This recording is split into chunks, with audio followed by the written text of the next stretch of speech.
We are good to go. Hey guys, welcome. I am Hi. Anna. I'll be your host this morning, afternoon, evening, whatever it is for you guys. Today we have Pedro Loureiro, and we're doing an awesome demo. Welcome, Pedro. Hi, We're thank you, Anna. Thanks for we're having me.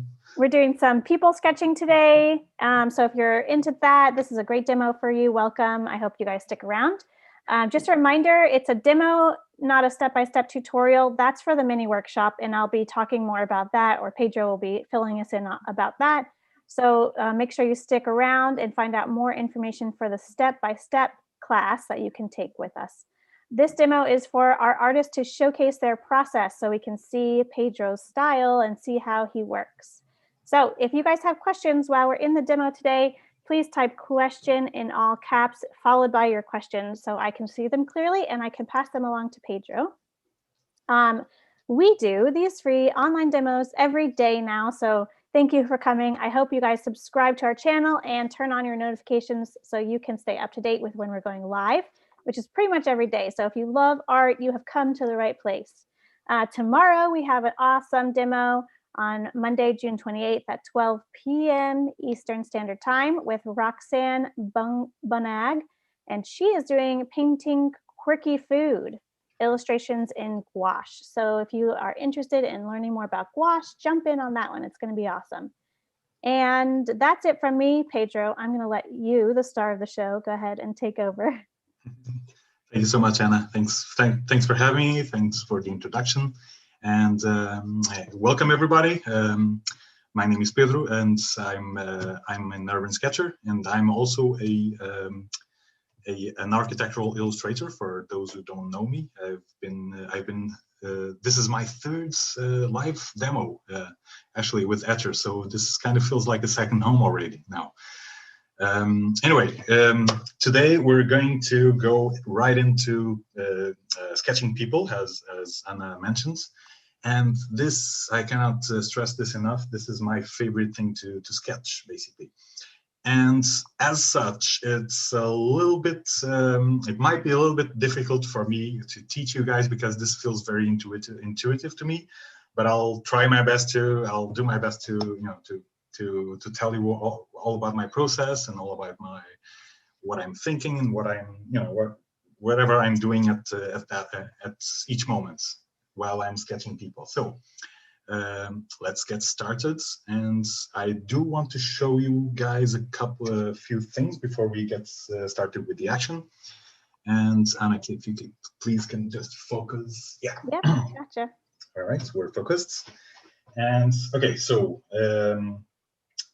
as I mentioned, I'm an urban sketcher by passion, and as an urban sketcher, we go outside, basically we sketch and paint whatever is in front of us, and it's been very difficult with the pandemic and everything. We're homebound most of the time, or we're working from home. We don't travel a lot, so it's a difficult period for us urban sketchers. So I'll show you a few old stuff and some new stuff, and we'll see how it goes. So people sketching is essential for me because it comes from my love for sketching people comes from three different sources. And I should tell you the first one is my job as an architectural illustrator. I do architectural scenes. Basically, I do architectural perspectives. I don't have any with me because most of the stuff that I do is confidential and has to be kept within the office. But suffice to say, I draw a lot of people into my sketches. I put a lot of people into my sketches. The basic thing is here, the goal of that is to make the client of the architectural design feel that their project is going to be crowded with people and all that stuff. So that's the source number one. Source number two is urban sketching. I started urban sketching because I'm really curious about how people use their, this all comes from my architectural education. I love how people take advantage of their places and like streets and plazas. How do they use? I love watching people use the spaces. Basically, that's it. And so every sketch for me is like an anthropological and architectural analysis of sorts. So I watch people doing what they do in their spaces, and it just brings me joy to do this, to this analytical process. And sketching is like the best tool to do this, because you spend time, you invest time in those scenes.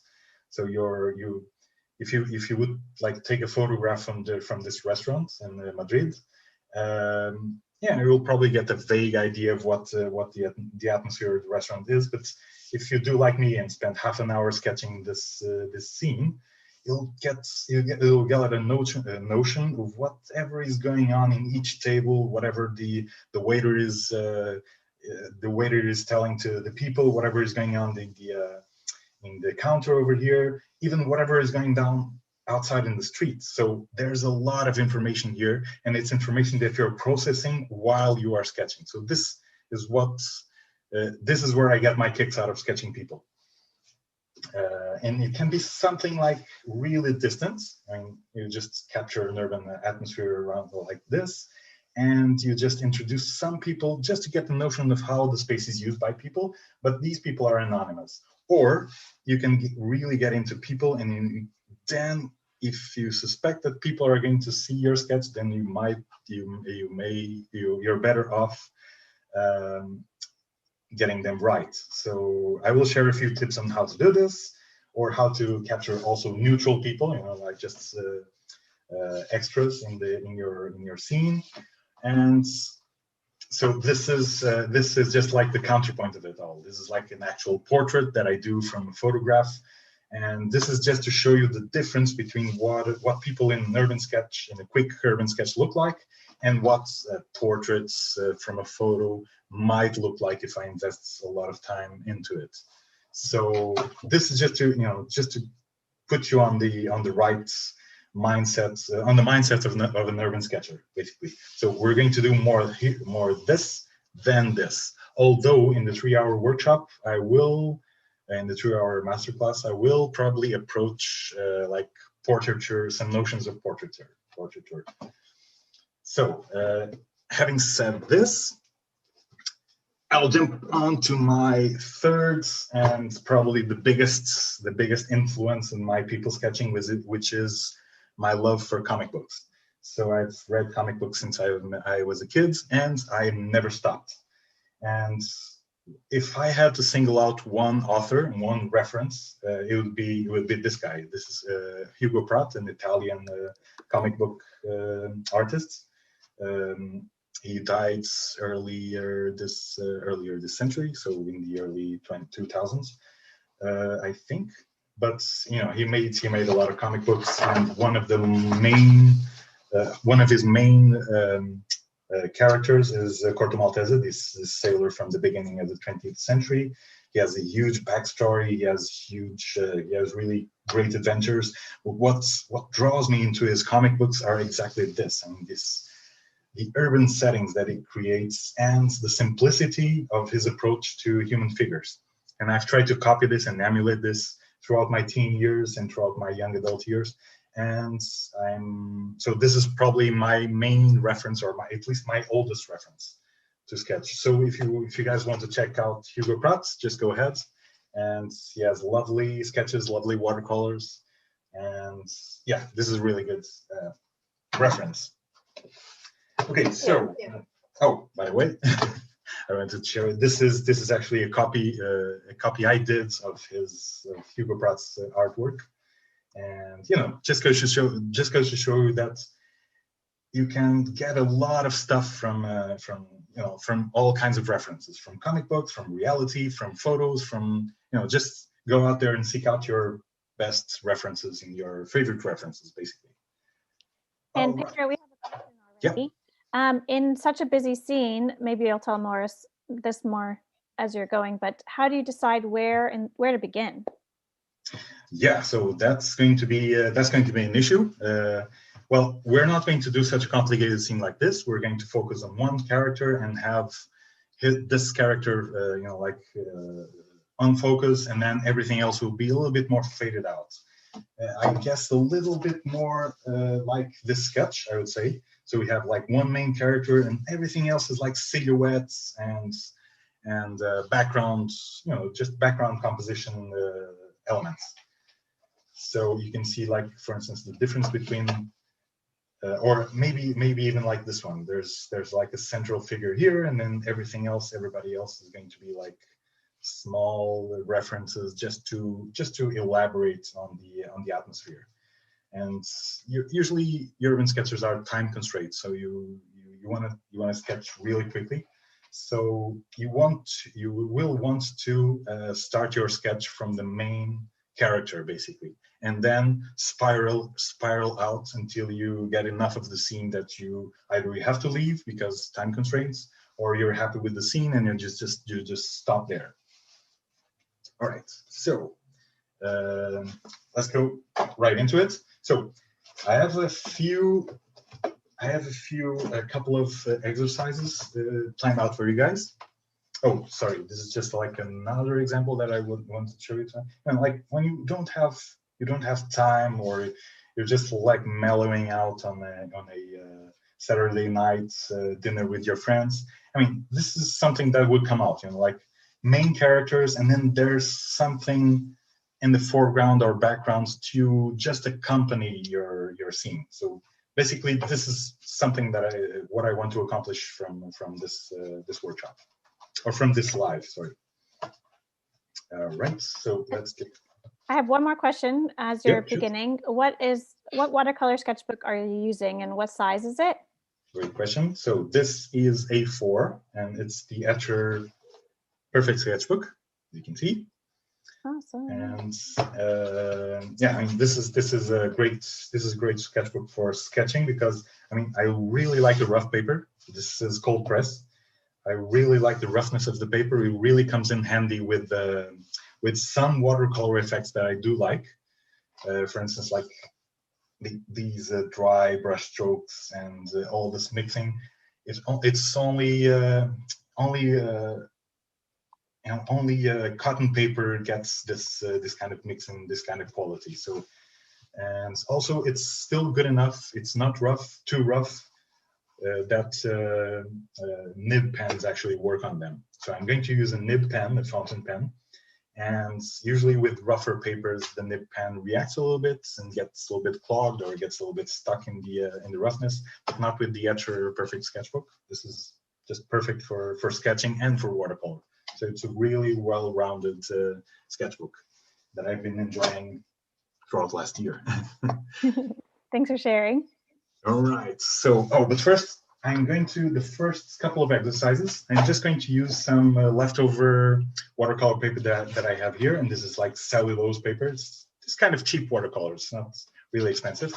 And I'm going to use the first image that I've supplied you guys with. This is a sculpture of a face from a Catalan sculptor.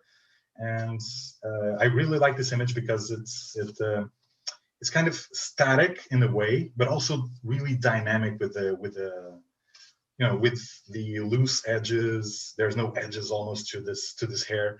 So I really like this as a base for an exercise that I'll show you guys. Okay, let's get started. So get this image in front of you, get this picture in front of you, and I'll repost it in the chat too, in case anyone hasn't seen the reference photos. I'm going to put it in the chat for you guys. So get your favorite pen. It can be like a fountain pen, like the one I'm using. So just to get a sense of, should I zoom in? Yeah, sure. Yeah. Okay. So now there we go. Going Perfect. to zoom Yeah. into work. Yeah. All right. So just to get a sense of the tools that I'm going to use the fountain pen, this Noodler's Ahab fountain pen, which has really nice flow to it, and also can create like thin and thick lines depending on the pressure that I put on it. But you can get away with this with one of these, like pigment fine liners. They also do a great job. They also do practically the same job, except not so much expression in them. Please make sure to use a waterproof ink. I'm using this German manufacturer, Ultramarine ink. And also these pigment pens are usually waterproof. because we are going to paint over the line work and not the other way around. This is another, I don't even know the brand of this one. Anyway, it's just a fine liner, a pigment fine liner. Does great job with these kind of sketching because it's really quick, really effective, and creates really great line contrasts, basically. But as I like to teach, you can just grab anything that is waterproof, like this big pen, for instance, this big rollerball pen, and it will give you also a sense of quick flow sketching, basically. All right, so what I want to show you with this image first, with these quick exercises that I'm going to do, is you can either express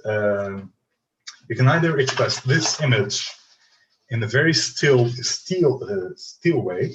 Still, I mean like a frozen way, like if you were sketching with someone that's standing very still or sitting very still, or you can create like dynamic lines, some sort of movement into the image, and we're going to use both in the final exercise. So, how I usually approach like a human face, like someone that's standing next to me, is I just like there's no right place to start. I just go about finding the right place to start, and I just go on and doing it. So I started by the left eye. And notice how I usually go for a flowy line, and I don't let go of the paper for a long while. What this creates is like a sense of substance, like you get some volume into the, like instead of having like partial lines that define your object, you have like a sense of three-dimensionality, a sense of an object being there. In this case, the face of a woman. So you're trying to not lift your pen as much as possible? Exactly.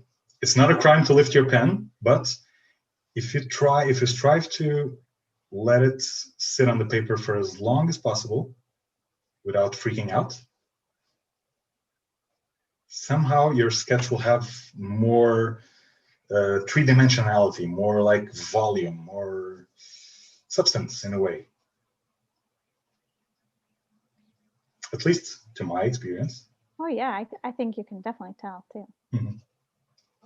And even if you have to invent lines, if you have to go from one place to the other with the lines not being so apparent, it'll look a little bit off, but it will teach you some things. You will learn about this face more because you're kind of going around the lines with your eye, and you are reproducing that same movement that your eye does with the pen. So basically you're tracing whatever your eye sees, but just on a different paper, basically. And this will give you a lot more sense of how this face looks like. It will give you a lot more information because you're not worried about if everything is going into the right place, if everything is proportional or anything. No, you're actually just looking at the picture. You're looking at that face. You're contemplating it. And by that, your translation of it to paper will flow much easier. So basically, make your life easier on yourself. And then you can add like tiny more details if you think that this eye could be a little bit wider. Can go there and kind of correct your own work. You see, I'm drawing with a pen, and still this doesn't feel overloaded. This still feels kind of light. And I think, I'm pretty sure that's it. That's because of that flowy line, of that flowy feeling, of the flowing sensation of just going around the shapes and the lines of this woman's face. So is this a good way to warm up, kind of just finding a reference and practicing that? Yep, flow? That's a good point. That's a good point, Anna. It's exactly that. So it's basically you are kind of memorizing the features of this person, of this sculpture, in this sense, in this case. But you're also like, yeah, warming up. I'm warming up my hands by doing this, getting ready for the next sketch. So this is kind of a, you know, like a flowy approach to a continuous line. So what I want to do now is doing the exact same thing, but with a more flowy line. So let's do exactly what I was doing here, not that I was telling you guys not to do. So let's just try to put a little bit more wind into the scene, a little bit more movement. So I'll start by the same eye, same left eye, and this time I will try not to complete every single line. I'll just go about and trying to find the most contrasting lines. So the hardest shadows are the ones that I'm highlighting. So there's a hard shadow there, there's a hard shadow here, there's a hard shadow here, there's a hard shadows here in this part of the face. So this is what I'm trying to outline with my lines. So basically I'm focusing more on putting lines wherever there's hard contrasts. Just enough so that I have like a glimpse of whatever's going on here. And of course, as you were saying, Anna, this is also helping you in, you know, getting loose and getting a little bit more. So you're kind of looking for the lines that define the structures? Is that a good way to say it? Yep, exactly. That's exactly it. You can see like you have much more quicker results, a little bit less defined. So this is kind of a still life, and this is kind of a moving life, so to speak. And because whatever you're doing here, if you have the watercolors with you, you can complete whatever is missing here, whatever information is missing here, you can complete later. So let me just try to complete these two sketches. So I think this is true. This is pretty much finished. I just want to just pose them here, just for you guys to get the notion of the difference between the two approaches. So this is a more still one. This is a more stiff one, even if with a loose line. And this is a really windy situation here. And would you say you use both of those in your urban sketch or people sketching? I will try to use both in the same figure, actually. So the figure that we're going to sketch in the next few minutes, he's both standing still and moving. So that's what we're going to try to accomplish, to do like a portrait of a person who is both standing still and also having his hands moving around. So we're going to use both approaches. So let me just show you guys what would happen if we would color this, or at least shade this. I'm just going to use the just for you guys to know, I'm using this Etcher watercolor box, the 24 color box, and I'm just using a plain Japanese pencil brush, sorry, and I'm just going to use the black here just to get a sense of shading here. So high contrast here, just trying to capture wherever we have shadows. Hard shadow there. And you can see that we are already making some artistic decisions here. So basically, the shadows are gradients that go from a hard dark to a hard to something that is very light, like the surface of the paper. But I'm already making some decisions into where do I stop the shadow, basically.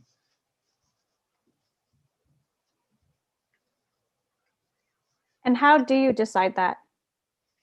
Well, that's really up to the artist. So if I have a grading here, let's say that this, we have a hard shadow here, and then it fades out into white in her chin.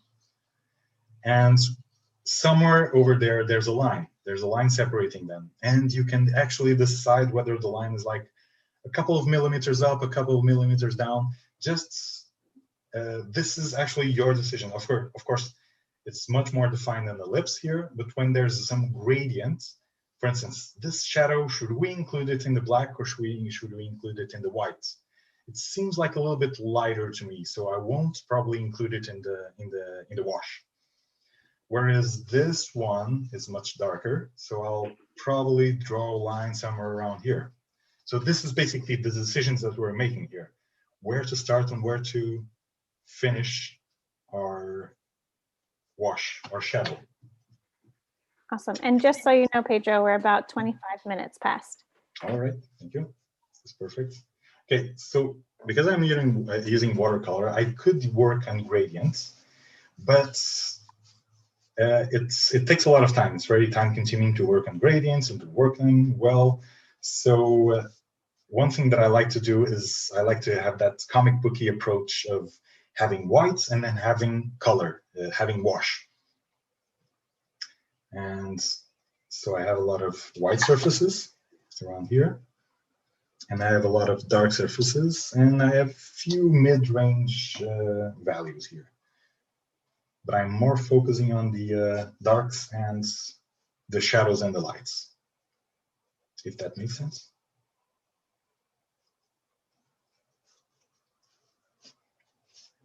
Okay, so we have like a quick, oh look, I ended up shading that part that I didn't want to shade because I kind of felt the need to it. It kind of brings the whole features of her face together. So you can still change your mind. Exactly. It's always a work in progress in Urban Sketch. You can make decisions on the fly, and you should make decisions on the fly. And Urban Sketch doesn't need to be planned from the get-go. So it's a little bit more loose. So let's see what this kind of work brings into the loose line sketch. So I'm going to use the same approach, the same method of outlining shadows and everything, but I only have like a slim structure of lines. There you go. So you're kind of seeing that what's happening is the looseness of the sketch remains. You can still feel that it's moving, but the watercolor suggests some kind of structure to it. So we have like the best of both worlds, basically, with this approach. Might be a little bit dark around the eyes, too dark around the eyes. There's a question from one of our viewers, and it's usually people add shadows at the end. What is the advantage of starting with the shadows? Well, in this case, I'm only using I'm only putting in shadows. I'm not going to paint this this portrait. This is not a portrait, so I'm just going to use line and shadow, basically, line and light and shadow. There are two approaches to this, and I've tried both. I haven't decided what if I'm doing an actual urban sketch. Usually the shadow and the color blends together, so it's going to be the same thing. I don't separate shadows and colors. They're both the same thing, and I'll show you how in a few minutes. But that's a question more for like portraits. For like, I get that question when I ask that question myself when I'm doing portraits, like the one more composed that I showed you. And I started with shadows, and it worked well. And sometimes it worked well, sometimes it doesn't. And I started with color, and sometimes it worked well, and sometimes it doesn't. So it's really I feel that there's no right method to get going. You know, some people like the shadow first approach, some people like the color approach, the color first approach better. And it's really what you feel it's right, that's the right technique, basically. There's no other way around it. All right, so we have two similar sketches with two different approaches to line working. And you see, they're not very different, but if you look closely, there's some kind of more wavy, flowy, moving sense to this one. And kind of the watercolor was affected by the line work in a way. So I was like a little bit more flowy, a little bit more carefree in this one. And I was a little bit tighter on this one. So your line work will affect the way that you paint, basically. So this is one of the things that I wanted to show you. And now we're going to move on. Sorry about being so quick, but this, I just wanted to get this out of the way. People are really loving it. We have comments like, wow, so dynamic, love this style, love your work. All right. We're loving it. Keep going. Excellent. All right, so this is the image that we're going to do today. This lovely, I think he's Vietnamese. I didn't take this picture, so copyright problems. Hope not. I didn't take this picture. This is some picture I downloaded from the internet, but we're just going to use it. I think this is like a Vietnamese street food vendor, and I really love the like the casual disposition, the casual outlook on him, the disposition, like the he's really happy about whatever is going on in his life. He does look very happy. Yeah. So we're going to try to capture that, his happiness, whatever he's doing. And we're going to fill some of the sketch around it, just to get a scenario around it. So this will be our main focus of attention. This will be our main character of our story. We want to capture this guy's happiness. Whatever he's doing is mincing meats or chopping meats, chicken, I think. I'm not sure. And then there's a lot of people around him, and a lot of pots, and a lot of kitchenware. So we are going to try to make decisions on the fly here. I didn't rehearse the sketch, so it's going to feel like an actual urban sketch, because it's like a spontaneous thing that you just, okay, I just found this person, I want to capture his atmosphere and his joy. Awesome. And, so we're getting the real deal here. Woo! Yeah, exactly. So this is actually not urban sketching, because we shouldn't do urban sketching from pictures, from photos, but this is like pretend urban sketching. So let's cut ourselves some slack here. We're allowed to do this. It's okay. All right. So let's maybe perhaps zoom in a little bit. Okay, there we go. All right. So as I showed you before, we're going to use both the tight line and the loose line approach. So from this picture, I get the sense that we could like freeze his smile, or freeze his outlook, his face, and we can maybe try to give some movement to his arms, because they're the ones doing the action. The arms are doing the action. So maybe they deserve to be a little bit more free and a little bit more loose in their line work, okay? And everybody else, we're going to try to fade away in the distance. All right, so here's how it goes. I'm just going to do like some pencil work, but this is not usual for me. I usually just jump into the pen work, because I really don't mind about mistakes. I mean, even if I do some mistakes, and even if I make some mistakes, or if that person doesn't resemble exactly the person that is standing in front of me, I don't mind. I mean, I think that this is all part of the urban sketching thing of just going with the flow and sketching whatever is in front of you. But because this is like a show and tell, I like to get a little bit of the process out there. So basically, what I start to look is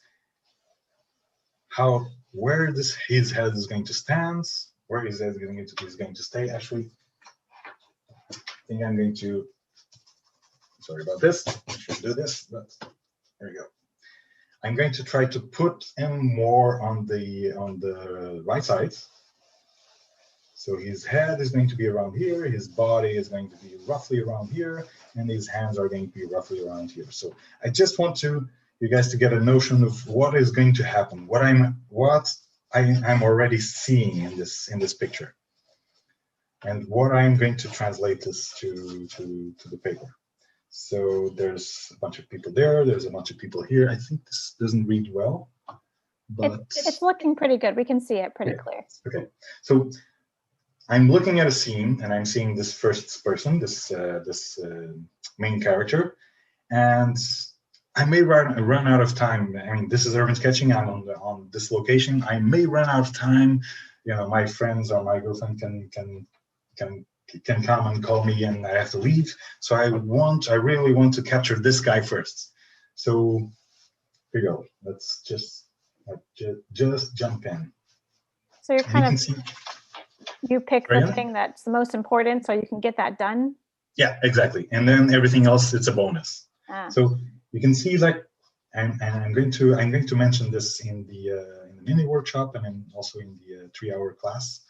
But you can see that this happy disposition is showing all across his face. It's like everything in his face is pointing upwards. It's like an upward curve, or maybe this is like facing down. I don't know. But anyway, everything is like he's looking up. He's looking up. His eyes are like this. His nose is like this. His mouth is like this. So everything is kind of looking up with him and kind of tilting. So I'm going to try to translate that into. Okay, this is his headgear. That's such a great observation too. Noticing that whole disposition on his face. Yeah, I think that's the comic book training. And like, comic books are such iconic things, iconic pieces of art. You just have to, the comic book artists in each square, in each vignette, it just shows you the essence of that scene. And that's basically what we're after about here. Here we go, a little bit lower we have the mouth. You see, like, there's some sort of, it's very rare that one person is actually standing towards you in a non-crooked way. So there's always some kind of inclination, or always some kind of, it's very rare that someone is exactly symmetrical, facing you in a symmetrical way. So there's always a tilt upwards or downwards or leftwards or right way. So there's always some kind of tilt, and it's very apparent in this guy, because it's like tilting left, tilting to the left, and also tilting upwards. So we're going to use everything that we can on his face to convey that joy and that playfulness of this character. There we go. So I kind of went a little bit loose on his face. I'll try to use a little bit more continuous line just to structure this thing a little bit better, just to structure everything. And here we go. One thing about the continuous line is really useful for clothes, because you can go about them and introduce creases, and the creases really look creases in folds in his apparel, in his shirts, and in his apron. You know, all these creases add up to more substance, to more structure. And as we get to the hands, I want to get a little bit more loose. One of our viewers said, "Wow, you got him already." Yep, it's really quick. It's very quick. And okay, let's come from this side. Here we go. As we get to the edge of this, to the edge of the sketchbook, I want to make his hand a little bit bigger because it's really close to us. So to have that perspective effect. Here we go. So you can see already that this is very structured. This is a very tight line. Everything around here is a little bit tighter, and everything about his arms is a little bit looser. And we're going to enhance that with the watercolor still. So, but for now, we're on line work. Let's get this.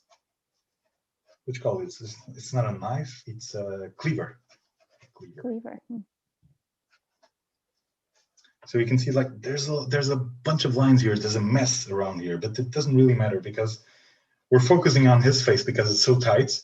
Everything else is a little bit like a moving blur. It's kind of like that cinematic effect of motion blur. Also works on sketches. Also, I'm not going to go into copying the exact pieces of pieces of chicken that's going on here. That are going on here. I'm just going to introduce a little bit of a mess around here, a mess of lines. And just so you know, Pedro, we are just hitting 40 minutes past. All right, cool. So we have like around 15 minutes. Yeah, 15 minutes for the color part. Okay, so, and this is the stress of urban sketching. You never know, you never know when you're going to run out of time. So what I'm going to do, I think this is a little bit, this is failing because I just loading it. I just loaded it.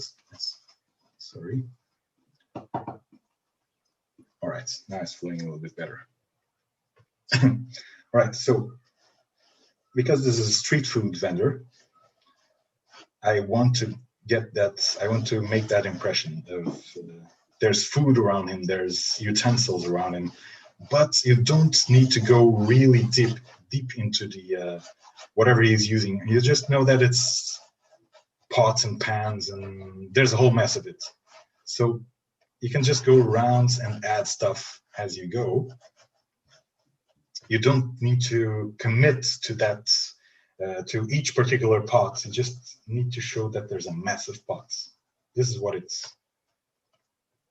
we're looking at here. Do you think when you're starting, it's easy to put too much information on there? Yeah, it's very easy to to just mess up in that sense. Right, as I drift away from the focus, so as I drift away to the background, I'm starting to put less and less detail and stuff, and just adding like small things. Even if you overlap things, even if you overlap pots, it doesn't matter because it just adds up to the atmosphere of the place. So I think this second character deserves some attention. So I'm just going to sketch her. Let's see. Also, it's interesting because she's facing, she's a little bit sad, I guess. So it's kind of an interesting contrast between him and her. So we're already doing some, this is also an artistic decision, to include someone because you want the contrast. You want the contrast of feelings. She's a little bit sad. He's more happy. So just turned your scene, your urban sketch, into a story. Maybe there's something going on between these two. Maybe he likes to work here, but she doesn't. I wonder. So, and these ramblings, the stuff that I'm saying to you about the story and everything, this is just the things that you absorb just from being there in the location, or just from investing in sketching this whole thing. So I'm just going to add a little bit, some sketch details around here. And I have another question from one of our viewers. Yeah, shoot. When sketching, this is the question. When sketching, I have a hard time not getting too detailed. What main parts of the figure or subject do you recommend focusing on to get a loose likeness? That's a tough one. It really depends on the character, basically. So what I'm focusing on here was like, those. I wanted to get the attention. I wanted to get the waving up of his face. So basically, I wanted the eyes. I wanted the nose, the shadow under the nose, and I wanted his smile, of course, his big smile. But other people might see it. Other people, you might need different things or different highlights for other people. For instance, let's go with this lady. I mean, everything is tilting down. So basically, I wanted to include a lot of hair on her because this indicates that she's looking down. If you put like more than half of the face as hair, then you can really tell that the person is looking downwards, right? So this is what I wanted to from this person. But I think every character has their own perks and their own their own characteristics. I think I'm just a little bit close. I'm close to over detailing this sketch, so I'm just going to include this couple over here as background noise, not noise, but as backgrounds extras. And I'm going to give it a rest on line work. Is there a good place where you feel like I should stop now? I never know. I never know. But I mean, I would be happy with just this guy, and then everything else is a little bit faded. But I wanted to introduce this lady to the story. So, okay, let's add her.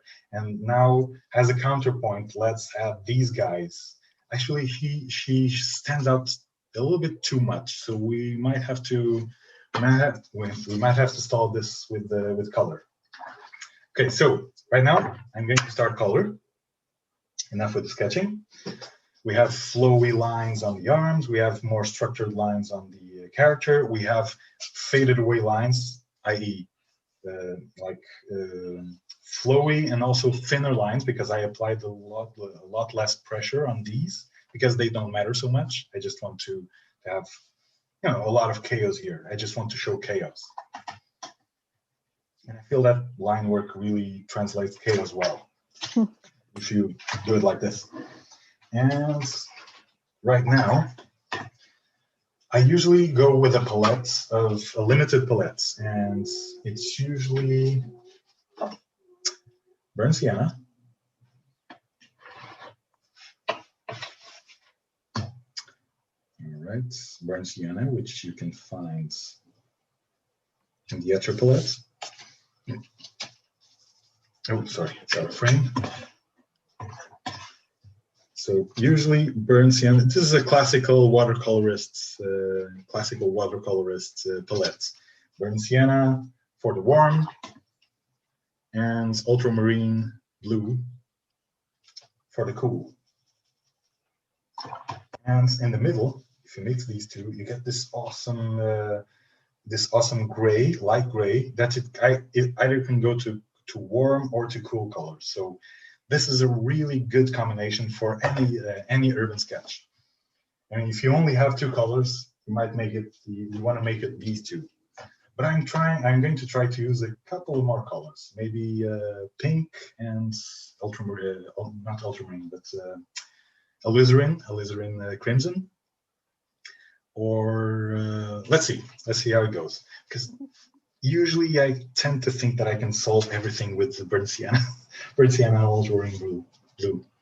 Let's see how this one goes. Okay, so one important thing to mention right now, sidetrack to one of my old sketchbooks, is that one of the most important parts of painting a face in watercolor or painting anything in watercolor is knowing where to stop, knowing where to save your white area or your paper area. So basically, by not painting these, I'm letting the watercolor shine through, basically. So as you can see, there's a lot of color here, a lot of intense colors, but I think the most important part is where I didn't paint, actually. Everything else is shadow. So that thing I was telling you about should you start by shadows or should you start by color?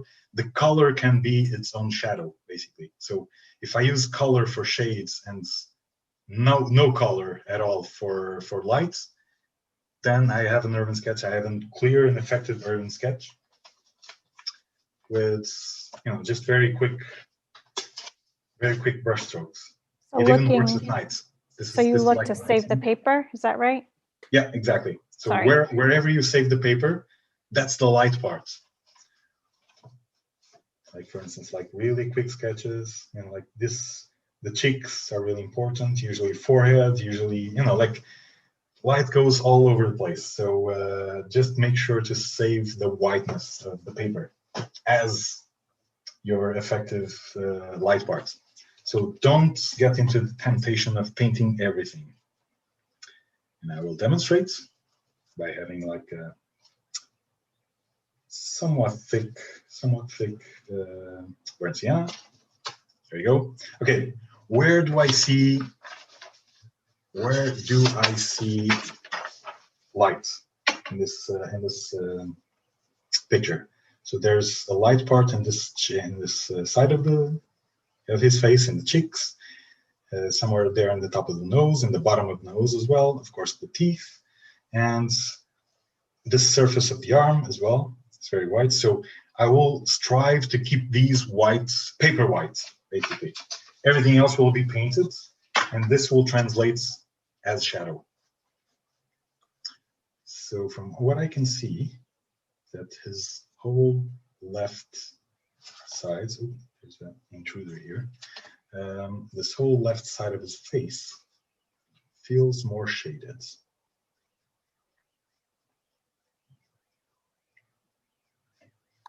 And if you guys are following along and really enjoying this, I'm just going to post that mini workshop in here in the chat. I already see some people are signing up, so good, right. Yay. That's cool. And how do you choose between burnt sienna and the ultramarine, where to start with? Okay, I'll show that just now. Okay, so I'm before the ultramarine, I might use, I think this is alizarin crimson. So it's like a crimson, more reddish color, basically. It's out of frame, so here we go. There's a more reddish color because it's kind of pink in the cheeks. So we just add a little bit of pinkness to his cheeks, but let everything else in that burnt sienna tone. And you can see that it doesn't matter where you go, if you go off the line here, because his, what you call this headgear. Oh, I'm not sure. Chef's hat? I don't know. Is it a chef's hat? Not exactly like a surgeon's. What do surgeons use? What's the English words? Anyway. I'm not sure. Do you guys know? Type it in the chat because I'm curious now. Yeah, please, help us. Yeah, let us know. With our English. Oops. There you go. So I'm just toning with water, trying to tone with water so I don't have like these so much sharp edges. I want to keep some sharp edges, but not all of them. And I mean, this is entirely your decision, whether you go overboard with the whiteness or if you just leave spots here and there. Okay, so these are the spots that I decided that are light. It's called a scrub bay. Scrub bay, okay, cool. I didn't even know that. I have no excuse. Oh, right. Okay, so now I'm going for the ultramarine, just a little bit, just to add it in the shaded parts. You know, like his eye sockets are a little bit more shaded, like the this part of the face also a little bit more shaded. So it's where it's not golden yellow or golden or light pink.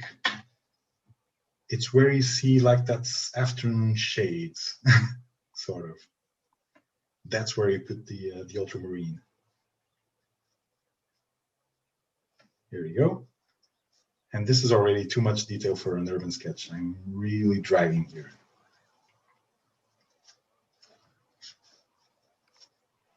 Right. Yeah. It's a scrub hat, actually. It was mistyped, but scrub hat. Scrub hat. And there actually is another question. When you paint urban, is your thinking process the same as what you're doing now? Yeah, more or less. I mean, I might be a little bit slower here because I'm trying to explain and you know, like thinking what's the best information that I convey to you guys. But usually it's a little even quicker than this.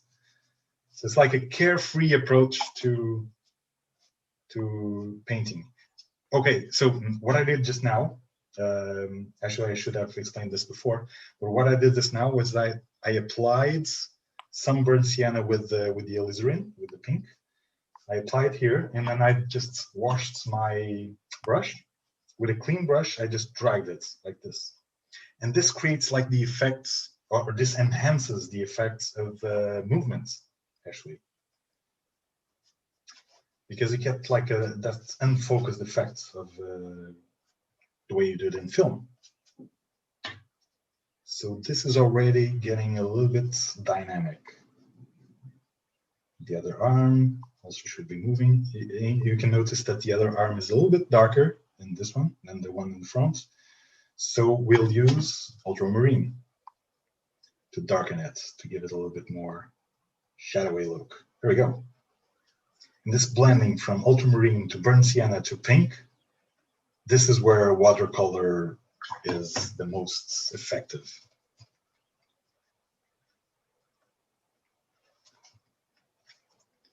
It's so neat to see it coming together.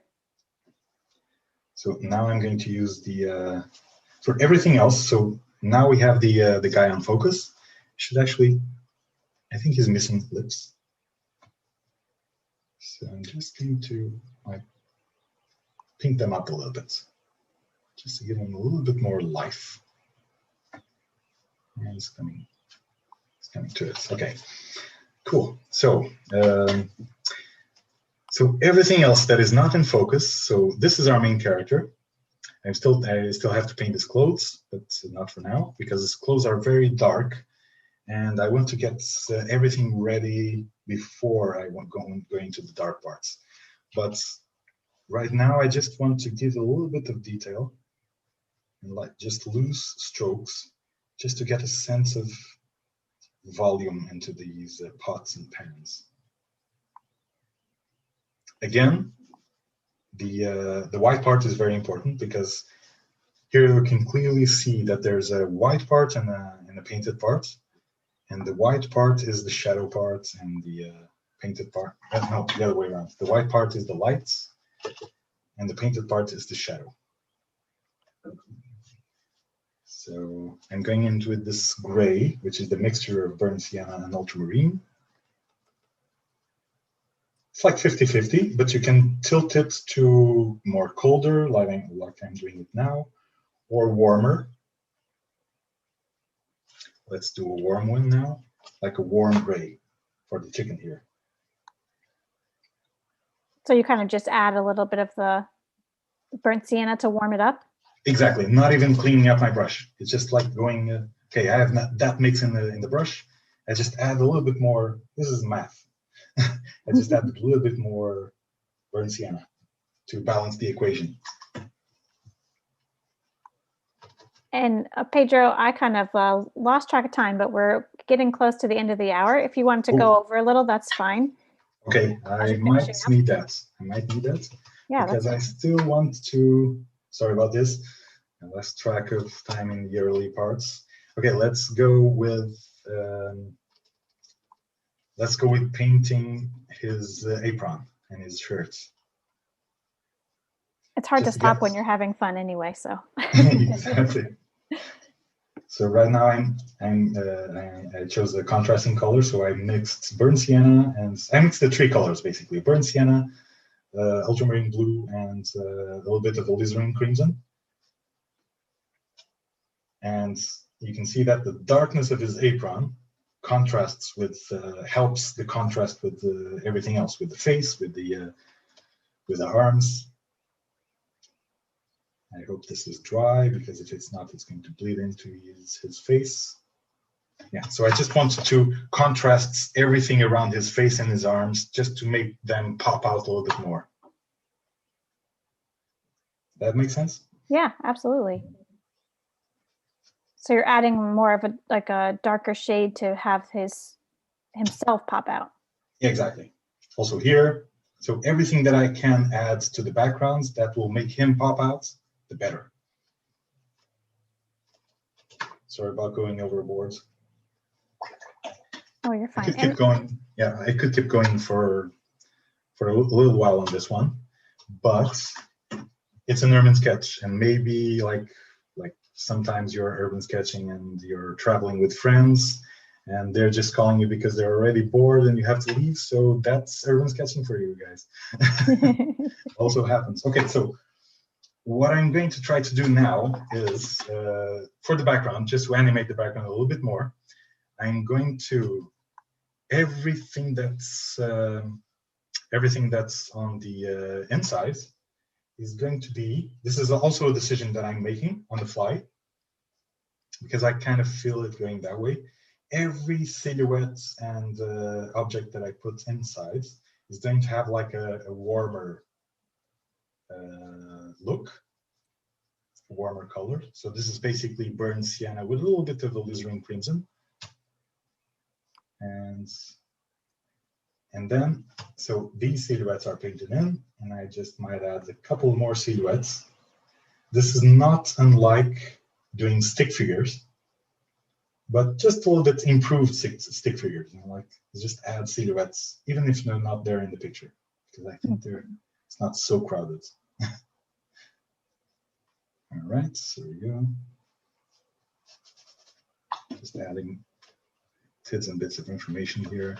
Like I might add a little bit of ultramarine blue here, just to give it a little bit more shadow, because it's like under the table, everything is shaded, right?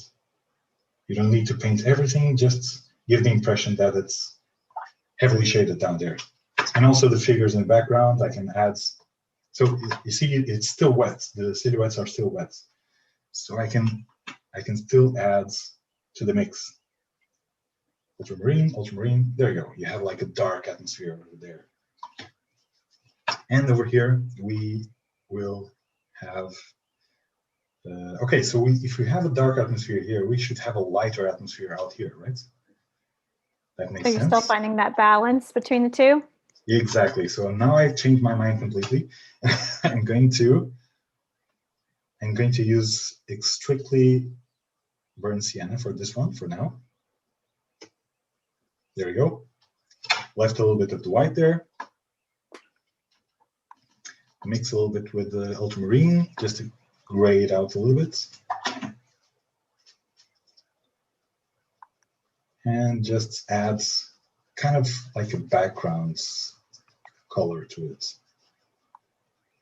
If we add background color to things, the white that's next to it will stand out much more. So this white part of her head stands out much more because I added this background stain, background wash. But I don't want to keep it like burnt sienna-y all over. So I'm just adding a few details suggesting doors and screens with the ultramarine blue. There we go. So much good information. I hope so. I hope so. And if you guys are following along, make sure you share your work with us. We'd love to see it. #EtYourStudio. And I also just posted our survey in the chat. So if you want to fill that out for us, we'd love to hear from you. And we do share that with the artists so they can see how they're doing and see their feedback as well, which is really nice for them. And I'm going to post Pedro's Instagram on here as well. All right, so right now I'm just adding a couple of shadows in key places just to make this more three-dimensional. So the shadow that he projects onto the working table, that's what's important to create the sense of depth. Also, the cleaver is not coming through so well, so I might add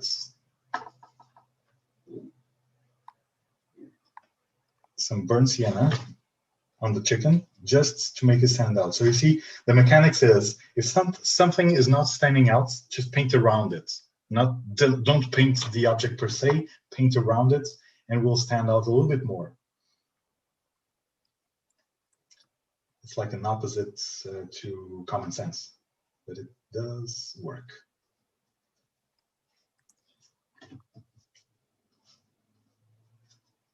All right, and like I could go on and on and on, but I think it's nailed. I mean, I think I would go home and I would remember this this particular scene. If I was to travel to Vietnam and I was really enticed about this image and everything else, I would go home happy, you know, thinking that I captured this guy's joy for work, Yeah, for his work, for his trades.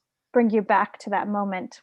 Exactly. So everything else that I can add right now are just like meaningless or, you know, like just superfluous details that I could keep on going. Keep going. Yeah. Could you tell us a little bit about the mini workshop that is on July 20th? Yes, I can. So on the mini workshop, we're going to try to do 2 exercises. So the first one will be more about crowds. So we'll have like a picture, a photo of with a lot of people, not just one guy in focus, but a lot of people in focus.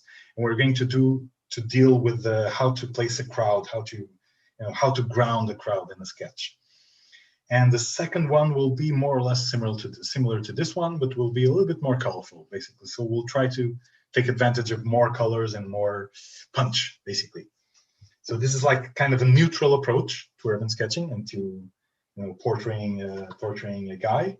And on the mini workshop, we'll try to mix it up a little bit with more colors. Awesome! This is so fun. And also, if you don't mind, just telling us a bit about the introduction bundle, because people are asking about that as well. If you want to. Okay, so I can do that. Yeah, and I'll post it in the chat as well. All right, yeah, because the introductory bundle it's all about sketching, so there's no watercolor to it. We're going to explore different kinds of line making, you know, a little bit like I told you in the beginning with with the portrait, with the sculpture sketches. We're going to deepen our knowledge of line making, basically, of sketching, of quickly just grabbing any tool, any line making tool, and feeling comfortable about sketching anything that is in front of us. As you know, as I showed you here, you can jump with a single line. You can jump from the guy to the cleaver to the chicken to the utensils to the other woman. I mean, this is just jumping around. I'm not individualizing. I can go back and forth with the same line. It doesn't matter what you're sketching. All it matters is that you recognize the lines and the shapes that you see, and that you stop categorizing with your brain. That's okay. This is a guy. This is a table. This is so that you don't feel so compelled to isolate. Now I have to sketch a table. I have to get it right. Now I have to sketch a guy. I have to get it right. No, it's all part of the same system of line work. And I think that's what the workshop is going to be about. I hope thank you. I hope it was clear. Yeah, awesome. And thank you everybody for being here today. I'm just going to go ahead and post a few more links in the chat so you guys have access to them. The mini workshop for people sketching is on July 20th. So I'm going to go ahead and repost that for you guys now. That's going to be more of sketching people and more information with painting with watercolor as well. Yep. We also have our survey if you guys would like to fill that out for us. It's just good information. And there's a question about if the mini workshop will be recorded. So if you are unable to make it to the live, then yes, it will be recorded and sent to you. So you can always sign up anyway. We have our digital print bundle that Pedro has picked a few of his own work to share with you guys. So you can take advantage of that and jump in there and see those awesome prints that he picked to share with you all. I think that's everything. Pedro, is there anything? I'm going to read through because I see a bunch of questions coming in, but is there anything you'd like to say to everybody? No, I don't think so. I think it's yeah, just share with you guys that this is, although this is not urban sketching, we can pretend that it is, just to keep you on the right mindset, so that when you go out into the streets and sketch, I want you to pay more attention to the process than to the actual result, because the process is much more important than the result. If you get into one place to this place, it's much more important what you're sharing with this guy than that moment that you're sharing with this guy than the result itself. I mean, the sketch might not look like much, but at least you enjoyed like those 30 minutes that you've shared with this guy. Maybe he caught a glimpse of your sketchbook and and went wild. Like all these can happen, and this is all thanks to you being brave enough to go out there and sketch. And basically, yeah. So being brave is the first step. Yep, being brave is the first step. Even if you just draw stick figures, I'm happy. Now let's improve on that. That's the mindset. And we do have a few questions coming in, if you don't mind just answering those. Yeah, sure, of course. Can you tell us why you chose that brush that you were using? Oh yeah, I should have. I was planning to use finer brushes like this etcher, like a synthetic fine brush, but I ended up being lazy. Basically, that's the short explanation, is being lazy. Also, like usually this brush, it's my favorite brush at the moment because it solves a lot of problems. It creates big washes because it's natural fur, natural bristles. It creates big washes, but also it's fine enough to allow me to catch, like minor details. Of course, if I was to do a portrait of this guy, like an actual portrait, then I would jump onto a finer brush and like do the fine tuning and everything. But like for a loose urban sketch, this brush will do. I mean, it's like wide enough to wash bravely, and thin enough to give me a few details, like enough to understand that there's some detailing going on.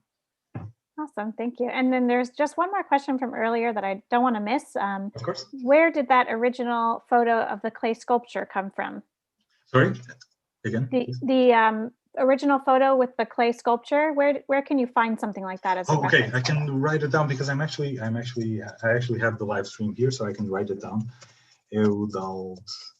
It's a Catalan sculpture, and I really advise you checking out his work. And I can share that in the chat once. Like this. I already put it in the chat. Oh, you put it in. Okay, awesome. You put it in the live demo chat, the YouTube chat. Good job. All right, guys. I think that wraps up all our questions, and I just want to say thank you, everyone, for joining us. And Pedro, thank you very much for doing this demo. I can tell everyone really loved it. So awesome. Thank you much. Thank you so much, guys. It's been awesome, and I hope you liked your results.